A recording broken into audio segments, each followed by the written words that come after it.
The Ghost Summons, first published in Belgravia in 1868. Wanted, sir, a patient. It was in the early days of my professional career, when patients were scarce and fees scarcer, and though I was in the act of sitting down to my chop, and had promised myself a glass of steaming punch afterwards, in honour of the Christmas season, I hurried instantly into my surgery. I entered briskly, but no sooner did I catch sight of the figure standing leaning against the counter, than I started back with a strange feeling of horror, which for the life of me I could not comprehend. Never shall I forget the ghastliness of that face. The white horror stamped upon every feature, the agony which seemed to sink the very eyes beneath the contracted brows. It was awful to me to behold, accustomed as I was to scenes of terror. "You seek advice?" I began, with some hesitation. "No, I am not ill." "You require, then—" "Hush!" he interrupted, approaching more nearly, and dropping his already low murmur to a mere whisper. "I believe you are not rich. Would you be willing to earn £1,000? £1,000? His words seemed to burn my very ears. "I should be thankful if I could do so honestly," I replied with dignity. "What is the service required of me?" A look of intense horror passed over the white face before me, but the blue-black lips answered firmly, "To attend a deathbed." £1,000 to attend a deathbed? Where am I to go, then? Whose is it? "Mine." The voice in which this was said sounded so hollow and distant that involuntarily I shrank back. "Yours? What nonsense! You are not a dying man. You are pale, but you appear perfectly healthy. You—" "Hush!" he interrupted. "I know all this. You cannot be more convinced of my physical health than I am myself.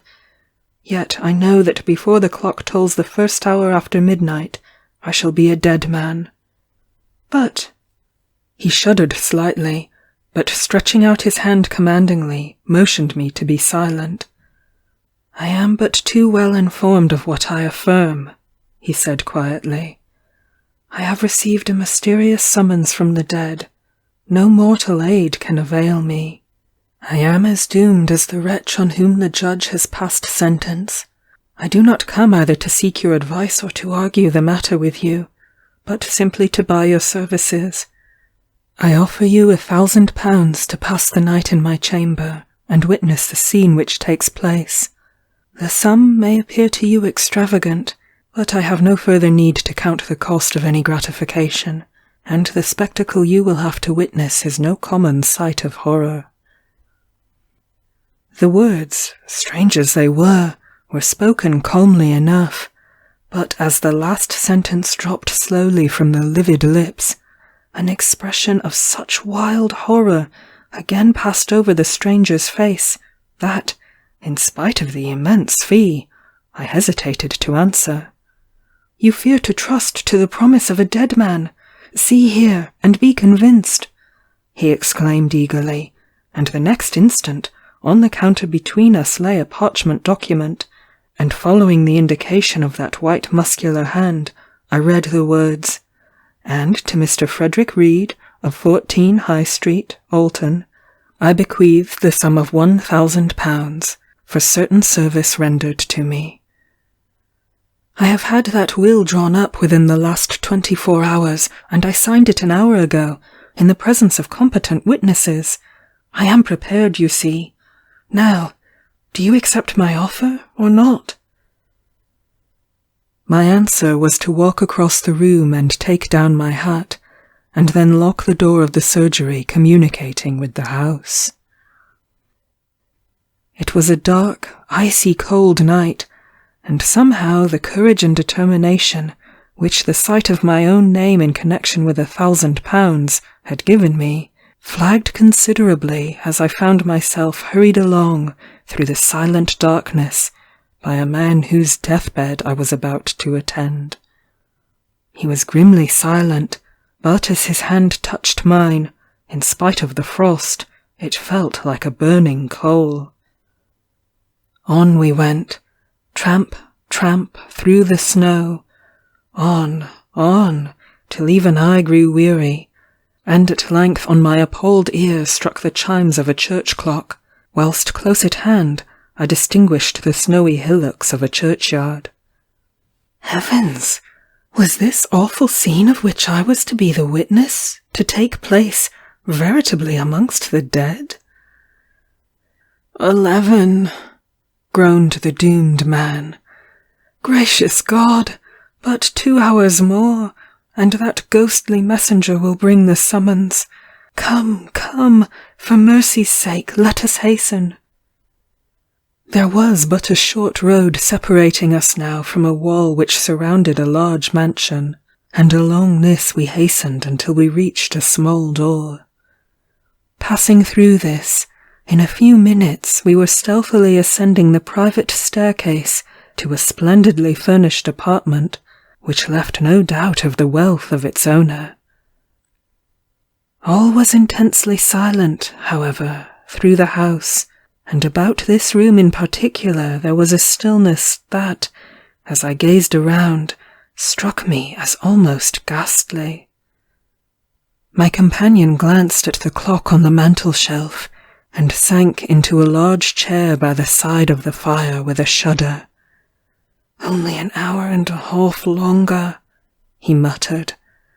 "Great heaven, I thought I had more fortitude. This horror unmans me." Then, in a fiercer tone, and clutching my arm, he added, "Ha! You mock me, you think me mad, but wait till you see, wait till you see." I put my hand on his wrist, for there was now a fever in his sunken eyes, which checked the superstitious chill which had been gathering over me, and made me hope that, after all, my first suspicion was correct, and that my patient was but the victim of some fearful hallucination. "Mock you?" I answered soothingly. "Far from it. I sympathize intensely with you, and would do much to aid you. You require sleep. Lie down and leave me to watch." He groaned, but rose, and began throwing off his clothes, and, watching my opportunity, I slipped a sleeping powder, which I had managed to put in my pocket before leaving the surgery, into the tumbler of claret that stood beside him. The more I saw, the more I felt convinced that it was the nervous system of my patient which required my attention, and it was with sincere satisfaction I saw him drink the wine, and then stretch himself on the luxurious bed. "Ha!" thought I, as the clock struck 12, and instead of a groan, the deep breathing of the sleeper sounded through the room. "You won't receive any summons tonight, and I may make myself comfortable." Noiselessly, therefore, I replenished the fire, poured myself out a large glass of wine, and, drawing the curtain, so that the firelight should not disturb the sleeper, I put myself in a position to follow his example. How long I slept I know not, but suddenly I aroused with a start and as ghostly a thrill of horror as ever I remember to have felt in my life. Something, what I knew not, seemed near, something nameless but unutterably awful. I gazed round. The fire emitted a faint blue glow, just sufficient to enable me to see that the room was exactly the same as when I fell asleep, but that the long hand of the clock wanted but 5 minutes of the mysterious hour which was to be the death moment of the summoned man. Was there anything in it, then? Any truth in the strange story he had told? The silence was intense. I could not even hear a breath from the bed, and I was about to rise and approach, when again that awful horror seized me, and at the same moment my eye fell upon the mirror opposite the door, and I saw— Great heaven! That awful shape! That ghastly mockery of what had been humanity! Was it really a messenger from the buried, quiet dead? It stood there in visible death clothes, but the awful face was ghastly with corruption, and the sunken eyes gleamed forth a green, glassy glare, which seemed a veritable blast from the infernal fires below.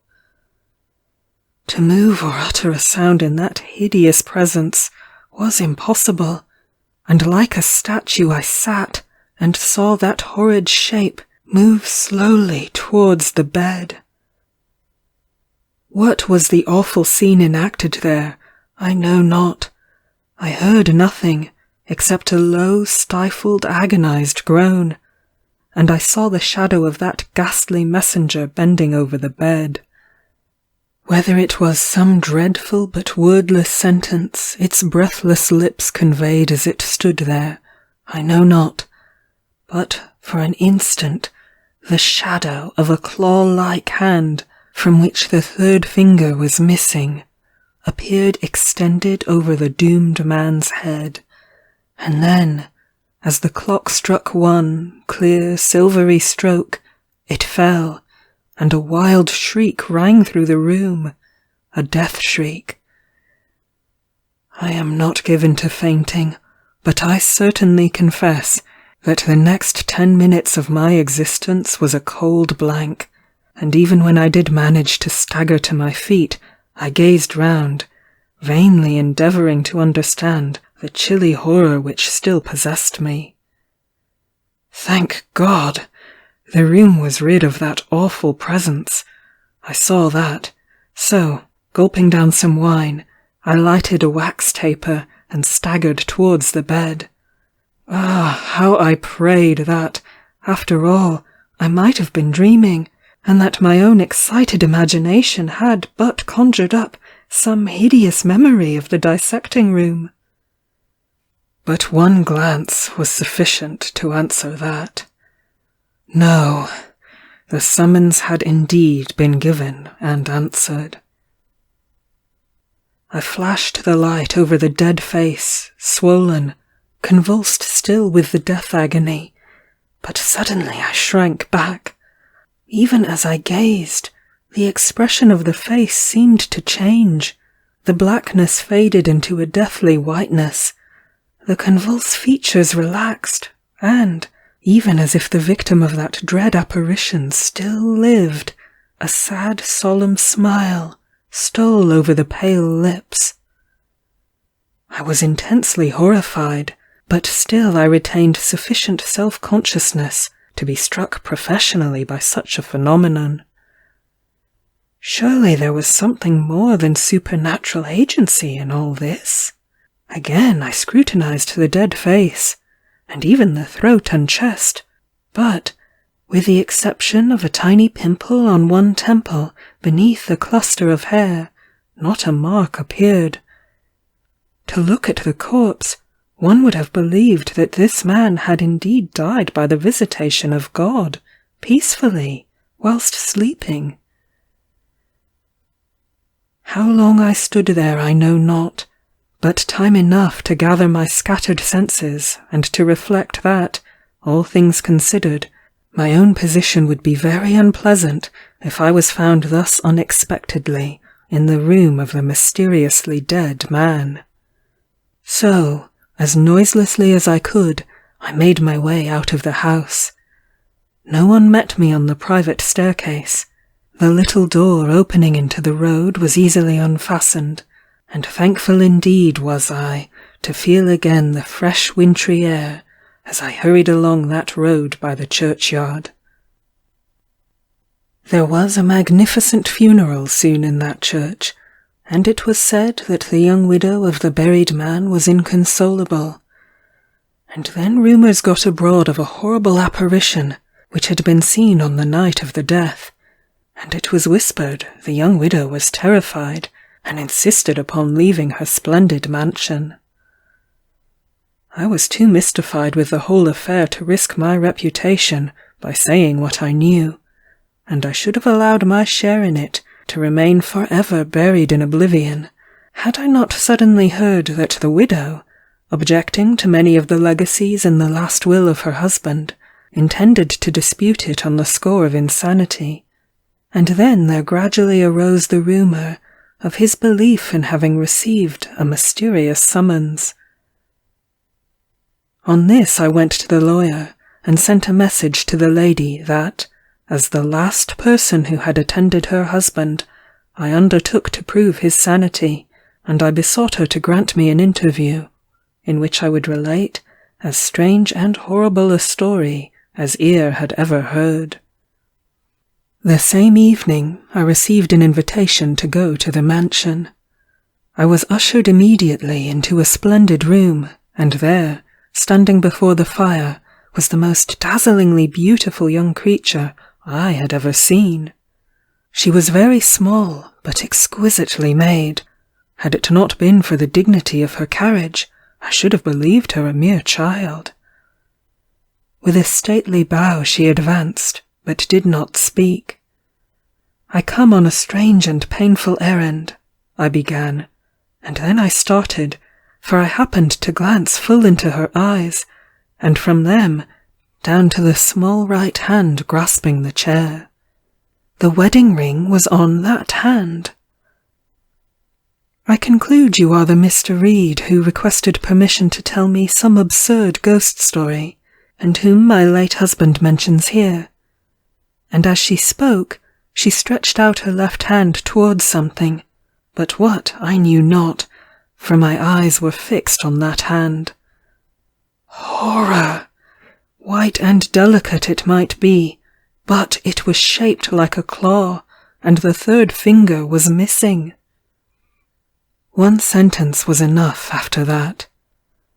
"Madam, all I can tell you is, that the ghost who summoned your husband was marked by a singular deformity.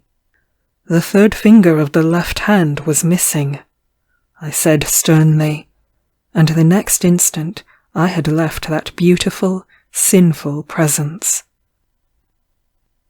That will was never disputed.